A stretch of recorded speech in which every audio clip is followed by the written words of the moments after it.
Bonjour, c'est Annabelle, je suis très contente de vous retrouver aujourd'hui pour cette nouvelle vidéo crash test. Le dernier du mois de février, oui déjà la fin février, je vous propose de découvrir avec moi le fond de teint de chez Make Up For Ever, le Reboot. C'est un fond de teint qui illumine, qui lisse, qui raffermit, qui hydrate et qui unifie.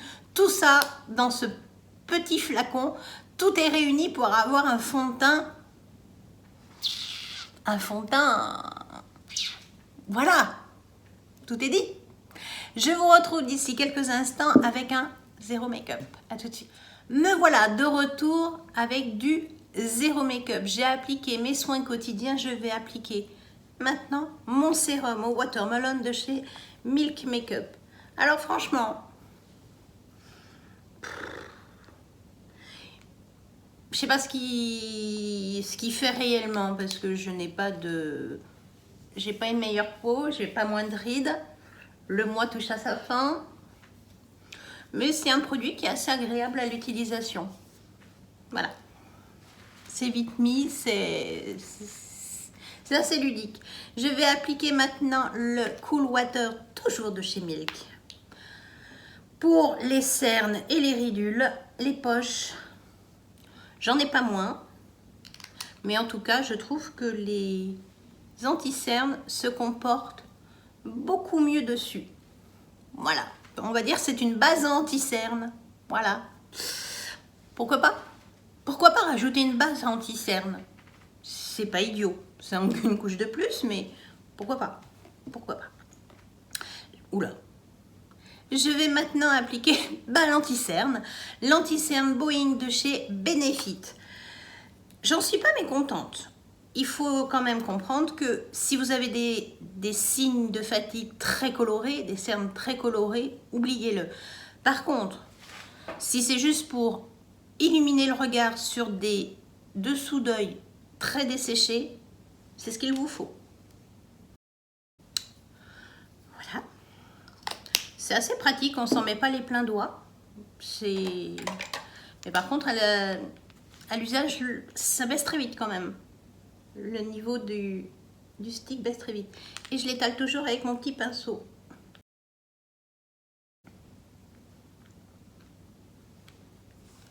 C'est appliqué. Je viens de bousculer la bouteille de fond de teint qui vient de tomber sur ma boîte de pinceau. Voilà. Je vais donc appliquer ce magnifique fond de teint de chez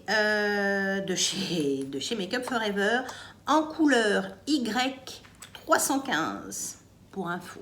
De toute façon, je vous remettrai toutes les couleurs, tout le détail des produits utilisés et les couleurs en barre d'infos comme d'habitude. Donc on va voir ce que ça donne. C'est assez crémeux. Bon, ça en délivre pas énormément, hein. Je pense qu'il doit falloir bien 2 pompes. Ouais, il faut 2 pompes. Il faut 2 pompes de produit, effectivement. Voilà, je badigeonne bien mon nez qui est tout en rouge. Et le reste dans le cou. Voilà. Et je prends mon pinceau, celui-ci. Il est génial celui-là. Alors, c'est couvrant, mais pas trop. C'est crémeux au passage. C'est frais et ça sent bon.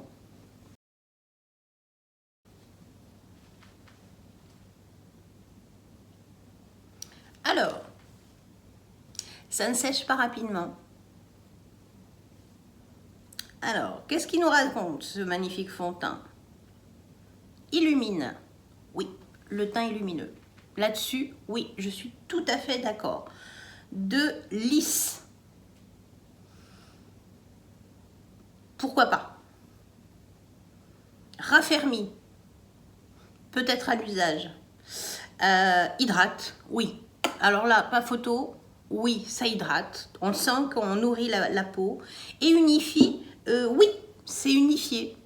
C'est Alors, j'ai toujours mes cernes qui brillent énormément, bien sûr, puisqu'il faut le poudrer. L'anti-cerne, ça, je trouve que c'est presque, ça dévisage presque. Donc, mais le fond de teint, oui, est assez agréable. Et il commence à sécher. Donc, je vais prendre la poudre Laura Mercier. Bon, je vais prendre mon petit pinceau qui perd ses poils.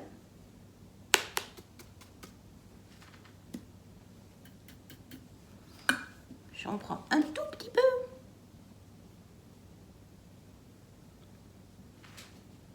Est-ce que vous voyez la différence une fois poudré et sans poudre?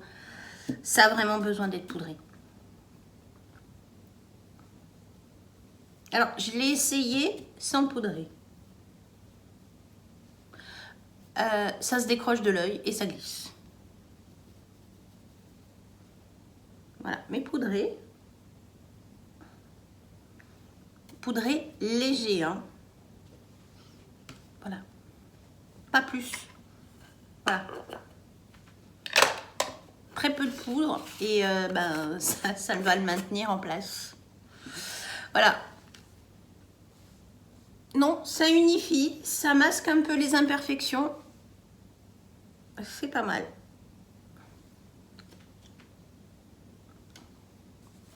C'est pas mal.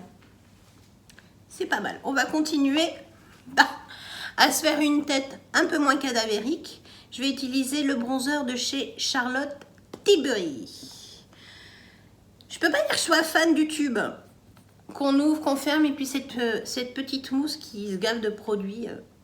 Bon, why not?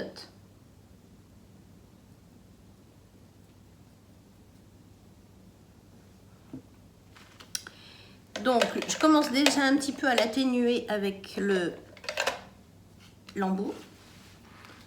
Et je l'estompe en le tapotant.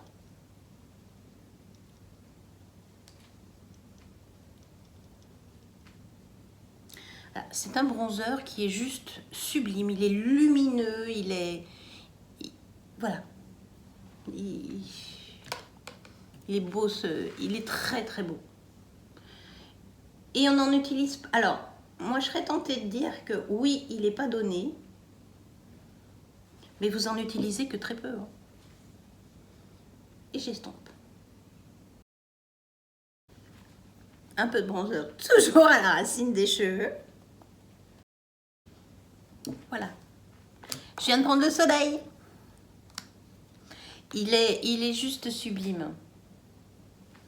Il ne ternit pas le maquillage. Donc je pense que vous pouvez même l'utiliser sur un fond de teint mat. Il vous rendra lumineuse. On continue dans la lumière. Je vais vous proposer d'utiliser aujourd'hui un blush lumineux de chez Kiko. C'est le Magical Holiday en couleur 01. C'est un joli abricot. Très, très, très lumineux. Très lumineux. Je vais utiliser ce gros pinceau là. Et je vais prendre un miroir pour me voir de plus proche.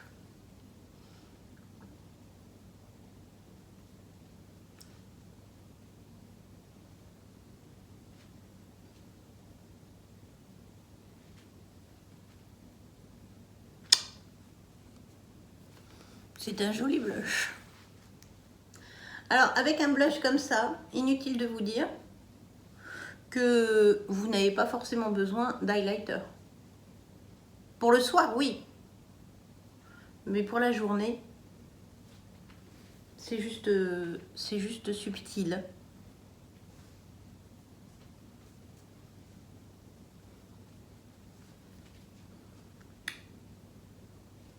Alors, ça fait un peu un... Alors, le blush est pêche, oui. Mais posé, ça fait un pêche gold. Voilà. Pas un rose gold, un pêche gold. C'est très, très, très, très, très joli. Ah oui, très, très beau. Très, très, très, très beau. Je vais définir mon regard avec le crayon de Yves Rocher. Je vais faire mes sourcils. Je ne répéterai jamais assez. Toujours des petits mouvements.